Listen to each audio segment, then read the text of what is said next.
Here's a big problem we have. We think we've met our match when we get into a relationship where we never argue and there's no type of conflict or disagreement. That's a trap. You know why that's a trap? Everybody has a pain body. You got one, I got one, they got one. What is a pain body? That is an energy that you carry within your soul. It's a deep part of your unconscious that contains the memory of every negative experience you ever had in your life. From the time you got bullied, from your father spanking you in front of your friends, your girlfriend cheating on you, everything you went through negative is in this pain body, right? You have one. Everybody got one. If you've never seen it activated in your queen to be, it ain't time to get married yet, because you have to determine whether or not you can live with her pain body when it gets activated. See, this is where we date for 5 years and everything been great. We moved in for 1 month. Now we getting a divorce. You know why? Because it's easy to date when y'all don't have to share the same space. It's easy to date when y'all don't have to share the same space. Now y'all sharing the same space. And all that she kept hidden in her, or all that you kept hidden in you, now it's going to come out. And do you want to know why? The ego doesn't like to lie. Your ego never when she says, "Are you cheating on me?" You say no if you are. The ego want to say, "Fuck yeah, I'm cheating." And you see, the ego doesn't like to lie. You see, right. So once you're forced, 3 things normally force the ego to tear the mask off. Because when we dating each other, we're basically dating the ideal self we're projecting before the other person. We're not dating who we really are. When you meet somebody, you never tell them, "I'm an alcoholic. I have trouble showing up for work at time. I had 10 jobs in the past year. My father left me. I grew up in a brothel with my mother who was a prostitute." You're not telling her none of that. She has to figure out all your flaws on her own, just like you have to figure out all her flaws on your own. You see that?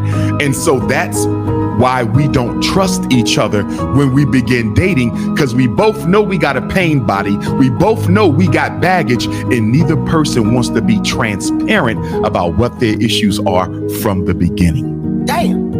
We force the other person to learn them on their own. So nobody trusts nobody, because I know you got shit in your closet and you ain't giving me none of it. And because I got to study you, and I don't know how long I'm gonna have to study you, I'm gonna try to hold my feelings back as much as I can. And for that very same reason, we like to keep something on the side too. Because if this don't work out, I need something else to fall out on. Well, guess what? If you got something on the side, there's no way you can be fully committed to this. Now, let me tie trauma back into this. How can you fully love if you're too afraid to get hurt?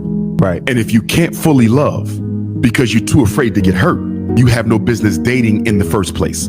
Because what you might mistake for love is nothing more than a psychologically unhealthy attachment or addiction for someone else's presence in your life to validate you. Right now, we got an epidemic of black men killing their women. That wasn't love.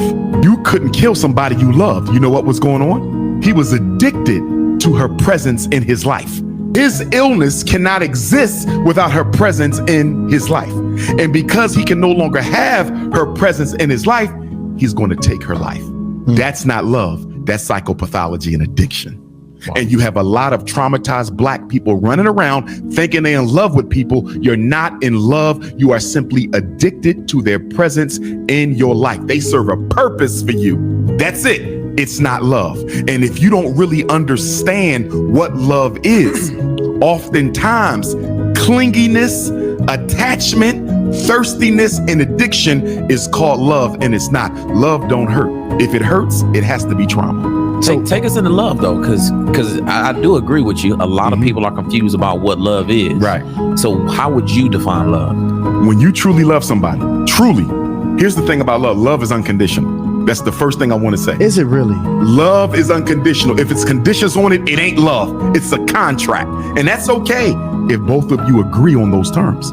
She may agree. We have a pleasure contract. We got an economic contract where you're going to take care of me. And as long as you take care of me, I'm going to be your woman. The Puff Daddy arrangement. You feel me? That works for some people. No, you have women like that. You have men like that. Right. I'm going to floss you up. And as long as I floss you up, you're going to be loyal to me. But that's a contract. That's not love. Contracts are different from love.